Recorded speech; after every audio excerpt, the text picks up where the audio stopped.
ধ্বংসস্তূপ, তীব্র শীত, বৃষ্টির মধ্যেও রোজা পালন, ইসরায়েলের বিরুদ্ধে হার না মানা প্রতিজ্ঞা।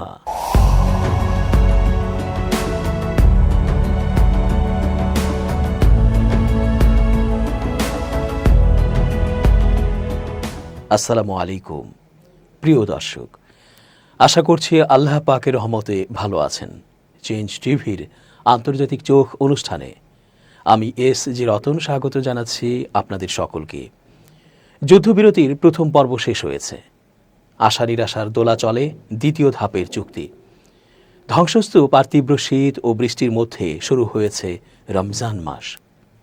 খেয়াল করেছেন, এত কষ্ট আর বিরূপ অবস্থার মধ্যেও দিনের বেলায় যখনই একটু রোদের দেখা মিলছে, তখনই যেন উৎসবের মতো করে উদযাপন করছে তাদের ভূমিতে ফিরে আসার সময়টুকু। ত্রাণের প্যাকেটের রঙিন কাগজ, পলিথিন কেটে ছিঁড়ে কোনা বানিয়ে বা ফুল বানিয়ে তা দিয়ে সুতায় বেঁধে আনন্দ করছে। আর চারপাশে ছড়িয়ে ছিটিয়ে আছে ধ্বংসস্তূপ থেকে গড়ানো ইট, বালি, রডের স্তূপ। মাথার ওপরে এক টুকরো ছাদ বা আস্তরণ বলতে কিছু নেই। কোনো রকমের ছেঁড়া কাপড়, প্লাস্টিকের পর্দা, কাত হয়ে থাকা কংক্রিটের ছাদের ধ্বংসাবশেষের নিচে ঝুঁকি নিয়েই তাদের বসবাস চলছে।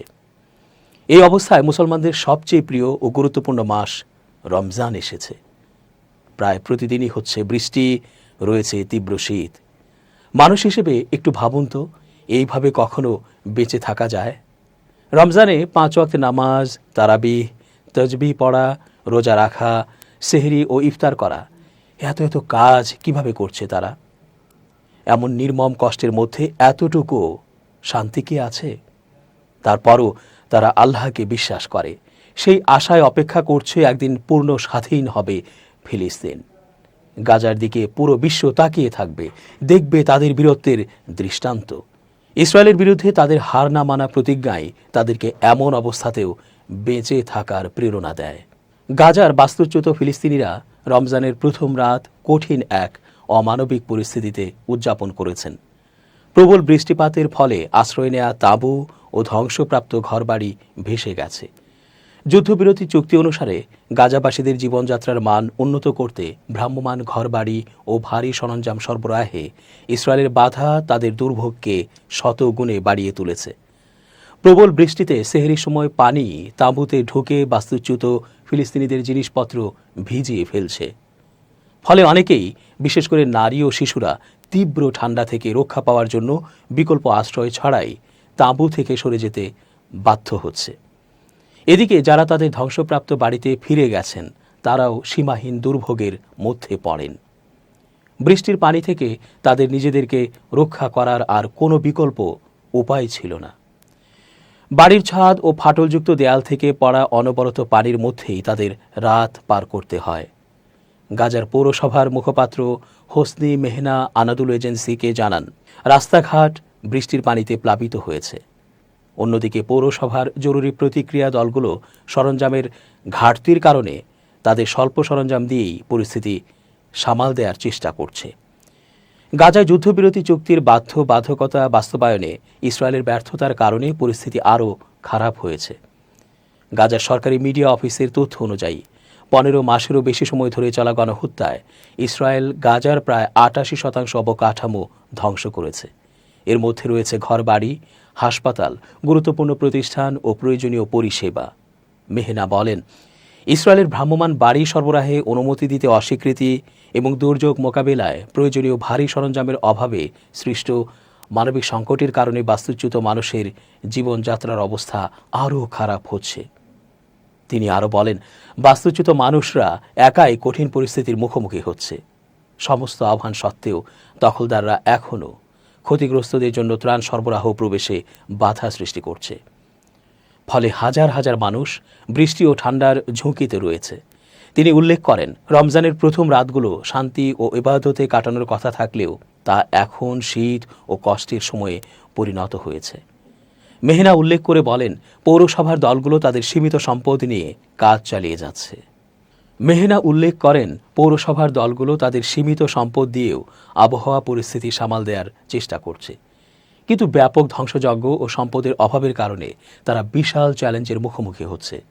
তিনি আরও বলেন, ইসরায়েল মৌলিক প্রয়োজনীয় জিনিসপত্র থেকেও আমাদের জনগণকে বঞ্চিত করছে। আমরা গাজা সহ অন্যান্য পৌরসভার আমাদের সীমিত সামর্থ্য দিয়ে দুর্ভোগ লাঘবের চেষ্টা করছি। তিনি সংকট মোকাবেলায় প্রয়োজনীয় সরঞ্জাম ও যন্ত্রপাতি প্রবেশের অনুমতি দেওয়ার জন্য ইসরায়েলের ওপর চাপ প্রয়োগে জোর দেন। মেহনার মতে, দুর্যোগপূর্ণ আবহাওয়া পরিস্থিতি এমন এক সময় এসেছে যখন গাজায় ইসরায়েলের কঠোর বিধিনিষেধের কারণে তীব্র মানবিক সংকট দেখা দিয়েছে। খাদ্য সরবরাহ, মানবিক সহায়তা ও সাহায্যের ঘাটতি দেখা দিয়েছে। পাশাপাশি বাস্তুচ্যুতদের স্বাস্থ্যগত অবস্থারও অবনতি ঘটছে। এর আগে মানবাধিকার ও মানবিক সংস্থাগুলো স্বাস্থ্য সংকট আরও খারাপ হওয়ার বিষয়ে সতর্ক করেছিল, কারণ সে সময় বাস্তুচ্যুত মানুষদের সবচেয়ে মৌলিক চাহিদারও ব্যাপক ঘাটতি ছিল। উল্লেখ্য, গত 19 জানুয়ারি হামাস ও ইসরায়েলের মধ্যে বন্দি বিনিময়ের পাশাপাশি একটি যুদ্ধবিরতি চুক্তি কার্যকর হয়। এই চুক্তিতে 3টি ধাপ রয়েছে। প্রতিটি ধাপের সময়সীমা 42 দিন। চুক্তির প্রথম ধাপটি শেষ হয়েছে এবং দ্বিতীয় ধাপের আলোচনা মিশরের কায়রোতে শুরু হয়েছে। ইসরায়েলের 15 মাসের গণহত্যায় 1,60,000-এরও বেশি ফিলিস্তিনি নিহত বা আহত হয়েছে। এর মধ্যে অধিকাংশই নারী ও শিশু এবং 14,000-এর বেশি নিখোঁজ রয়েছে। এত কিছুর পরও ওই আমেরিকা বরাবরের মতোই আবারও ইসরায়েলের প্রতি সহায়তার হাত বাড়িয়ে দিয়েছে।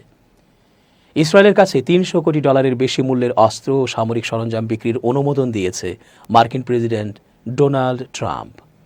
শুক্রবার এ অনুমোদন দেয় ট্রাম্প প্রশাসন।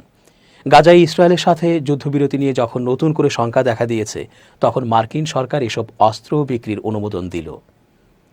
$300 কোটি মূল্যে ইসরায়েলকে যেসব অস্ত্র ও সামরিক সরঞ্জাম দেয়া হবে তার মধ্যে রয়েছে ক্ষেপণাস্ত্রের যন্ত্রাংশ, বোমা, বুলডোজার ও প্রয়োজনীয় সামরিক সরঞ্জাম। এর আগে আমেরিকার দেয়া অস্ত্র ব্যবহার করে গাজায় ফিলিস্তিনিদের ওপর ধ্বংসাত্মক হামলা চালিয়েছে ইসরায়েল। আমেরিকার ডিফেন্স সিকিউরিটি কোঅপারেশন এজেন্সি বা ডিএসসিএ জানিয়েছে, মার্কিন পররাষ্ট্রমন্ত্রী মার্কো রুবিও $204 কোটি বোমা, $67 কোটি 50 লাখ মূল্যের লক্ষ্যবস্তুতে আঘাত হানার জন্য গাইডেড ক্ষেপণাস্ত্রের যন্ত্রাংশ এবং $29 কোটি 50 লাখ মূল্যের বোলডোজার ও সংশ্লিষ্ট সরঞ্জাম বিক্রির অনুমোদন দিয়েছে। ডিএসসিএ আরও বলেছে, ইসরায়েলের নিরাপত্তার জন্য আমেরিকা প্রতিশ্রুতিবদ্ধ। একটি শক্তিশালী ও আত্মরক্ষার সক্ষমতা বজায় রাখতে ইসরায়েলকে সহায়তা করা মার্কিন জাতীয় স্বার্থের জন্য গুরুত্বপূর্ণ। এর আগে গত মাসের শুরুর দিকে ইসরায়েলের কাছে $740 কোটি মূল্যের বোমা, ক্ষেপণাস্ত্র ও অন্যান্য সরঞ্জাম বিক্রির অনুমোদন দিয়েছিল ওয়াশিংটন। ফিলিস্তিনের স্বাধীনতাকামী সংগঠন হামাস যুদ্ধবিরতি চুক্তির প্রথম পর্যায়ের মেয়াদ বাড়ানোর প্রস্তাব প্রত্যাখ্যান করায় গাজায় সব ধরনের মানবিক সহায়তা প্রবেশ বন্ধ করে দিয়েছে বলে রোববার জানিয়েছে ইসরায়েল। যুদ্ধবিরতির প্রথম ধাপে জানুয়ারির মাঝামাঝি থেকে কয়েক ডজন ইসরায়েলি পণবন্দী এবং এর বিনিময়ে শত শত ফিলিস্তিনি বন্দীকে মুক্তি দেওয়া হয়েছে। শনিবার প্রথম ধাপের মেয়াদ শেষ হয়েছে। ইসরায়েলিরা চুক্তির প্রথম ধাপ অব্যাহত রাখতে চায়। ফিলিস্তিনি বন্দীদের মুক্তি ও গাজায় মানবিক সাহায্য প্রবেশের বিনিময়ে জীবিত ও নিহত পণবন্দীদের হস্তান্তর প্রক্রিয়া মেয়াদ শেষ হওয়ার পরও চালু রাখতে চায় তারা। ধারণা করা হচ্ছে, গাজায় এখনও 24 জন ইসরায়েলি পণবন্দী জীবিত রয়েছেন। এর আগে যুক্তরাষ্ট্রের মধ্যপ্রাচ্য বিষয়ক দূত স্টিভ উইটকফ পবিত্র রমজান মাস ও ইহুদিদের ছুটির দিন বা সোভারকে অন্তর্ভুক্ত করে চুক্তির মেয়াদ বাড়ানোর প্রস্তাব দেন।